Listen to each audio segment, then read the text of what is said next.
ഒരു സിനിമ നേരാവണ്ണം എടുക്കാനായിട്ട് അറിയില്ല.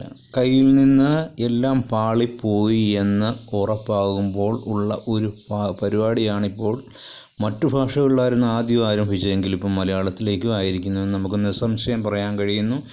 ഉടനെ സംവിധായകൻ ലാസ്റ്റിൽ എഴുതി കാണിക്കുകയാണ് ഇതിൻ്റെ രണ്ടാം ഭാഗം വരുന്നു എന്നുള്ളത്. ഒരു ഭാഗം കംപ്ലീറ്റ് ആക്കി നല്ല വൃത്തിയോടെ ചെയ്യുവാനായിട്ടുള്ള കഴിവ് ഇവനില്ല, അല്ലെങ്കിൽ അത് പാളിപ്പോയി. ഇതിൽ നിന്ന് വരുന്നിട്ടുള്ള സംഗതി തന്നെയാണ് ഈ പറയുന്ന ഭാഗം.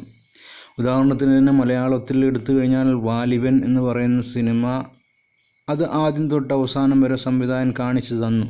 ഇനി എന്തിനാണ് അതിനകത്ത് രണ്ടാമത്തെ ഭാഗം? അച്ഛനും മകനും തമ്മിലുള്ള തല്ലിന്, അതും അതിമാനുഷിക കഥാപാത്രങ്ങൾ പിടിക്കുന്നത് കാണാനായിട്ട് ഇവിടെ പ്രേക്ഷകർക്ക് എന്താണ് താല്പര്യം?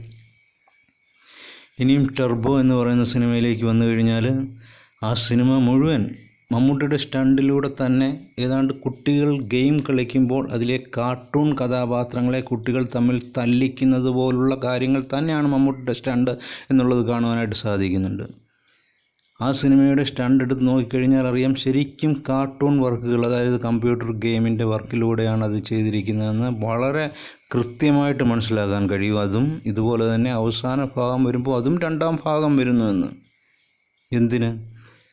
ഇതിലൊരു വില്ലനെ കൊണ്ടുവന്ന് കാണിച്ചിരിക്കുന്ന കാര്യങ്ങൾ തന്നെ ഇനിയും വേറൊരു വില്ലനെ കൊണ്ടുവന്നിട്ട് ഇതിനെ തിരിച്ചും മറിച്ചും ഇട്ട് കളിക്കാനായിട്ട് മാത്രമല്ലേ അതിലുതകുകയുള്ളൂ. എന്തിനാണ് അതിൻ്റെ ആവശ്യം? ഒരു സിനിമ, അതായത് പുതിയൊരു കണ്ടൻറ്റ് എടുത്ത് ഉപയോഗിക്കുവാനായിട്ട് ഇവർക്ക് അറിയില്ല. എത്രയോ പുതിയ കണ്ടൻറ്റുകൾ, അതായത് നമുക്ക് സൃഷ്ടിയാണ് പ്രശ്നം വരുന്നത്. ഇപ്പം സംഗീതം എന്ന് പറയുന്ന സംഗീതത്തിൻ്റെ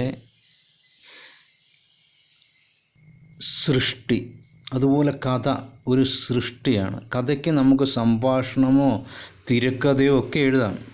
പക്ഷേ ഒരു കഥയെപ്പോലെ മറ്റൊരു കഥയിലേക്ക് വന്നു കഴിഞ്ഞാൽ ഉടനെ പറയും അത് കോപ്പിയടി എന്ന് പറയും. അപ്പോൾ പുതിയൊരു സൃഷ്ടിയെ എടുത്തുണ്ടാക്കുക എന്നുള്ളതാണ്, അവനെയാണ് കഴിവുള്ളവൻ, അവനെയാണ് കലാകാരൻ, അവനെയാണ് അവനാണ് അതിൻ്റെ അകത്ത് മെയിൻ എന്ന് പറയാം. അതുപോലെ തന്നെയാണ് സംഗീതവും. സംഗീതത്തിന് വരികൾ രചിക്കാനൊക്കെ നമുക്ക് സാധിക്കും, പല രീതിയിലുള്ള വരികളും കാര്യങ്ങളും. എന്നാൽ അതിൻ്റെ സംഗീതം അത് റിപ്പീറ്റായി പോയി കഴിഞ്ഞാൽ ഉടനെ ഇപ്പം വരും. ഇപ്പോൾ സോഷ്യൽ മീഡിയ കൂടുതലുള്ളതുകൊണ്ട് കോപ്പിയടി എന്നുള്ള രീതിയിൽ വരും. അതുകൊണ്ടാണ് കഥയും അതുപോലെ സംഗീതത്തെ എടുത്തു പറഞ്ഞിരിക്കുന്നത്.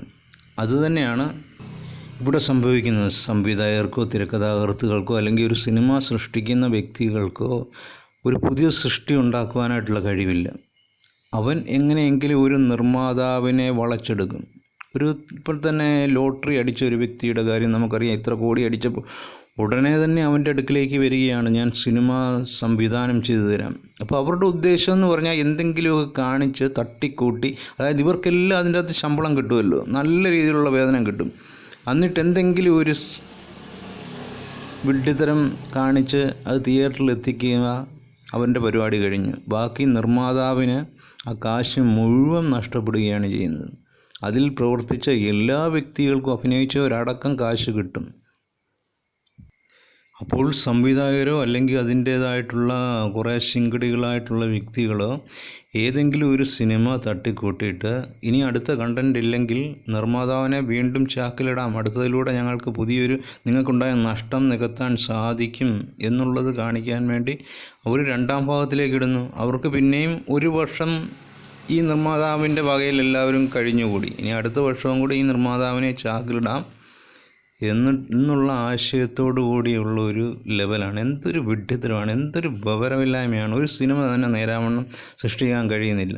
തെലുങ്കിൽ തുടങ്ങി തമിഴിൽ, ഇപ്പോൾ ഇന്ത്യനും അങ്ങനെയൊക്കെയാണ് കാണിച്ചിരിക്കുന്നത്. ഏത് സിനിമ എടുത്തു അതിന് ബാക്കിയായിട്ടെന്ന് പറഞ്ഞുകൊണ്ട് വരും. അതിൻ്റെ അകത്ത് ആകെ പ്രതീക്ഷിക്കാവുന്ന ഒരു സിനിമ ഉണ്ടായിരുന്നു, ബാഹുബലി. അത് ഒന്നാം പാർട്ടും രണ്ടാം പാർട്ടും അവർ വളരെ മനോഹരമായിട്ട് തന്നെ എടുത്തു. അതുപോലെയുള്ള സൃഷ്ടികൾ വരുന്നില്ലല്ലോ. എന്തിനാണ്? ഏത് സിനിമ, അത് വലിയ സിനിമയെന്നില്ല, ചെറിയ സിനിമയായാലും ഉടനെ അവിടെ കാണിക്കുകയാണ് രണ്ടാം പാർട്ട് വരുന്നെന്ന്. ആദ്യം ഒരു സിനിമ വളരെ നന്നായിട്ട് എടുത്ത് പ്രേക്ഷകരെ തൃപ്തിപ്പെടുത്തുക. അത് സീരിയസ് ആയിക്കോട്ടെ, കോമഡി ആയിക്കോട്ടെ, ആക്ഷൻ ആയിക്കോട്ടെ, ഇനി സംഗീത പ്രാധാന്യമുള്ളതോ നൃത്ത പ്രാധാന്യമുള്ളതോ എന്തും ആയിക്കോട്ടെ, മനുഷ്യനെ തൃപ്തിപ്പെടുത്തുക. അതാണ് ഒരു കലാകാരൻ അവരുടെ പ്രേക്ഷകരോട് ചെയ്യാവുന്ന നീതി എന്ന് മനസ്സിലാക്കുക.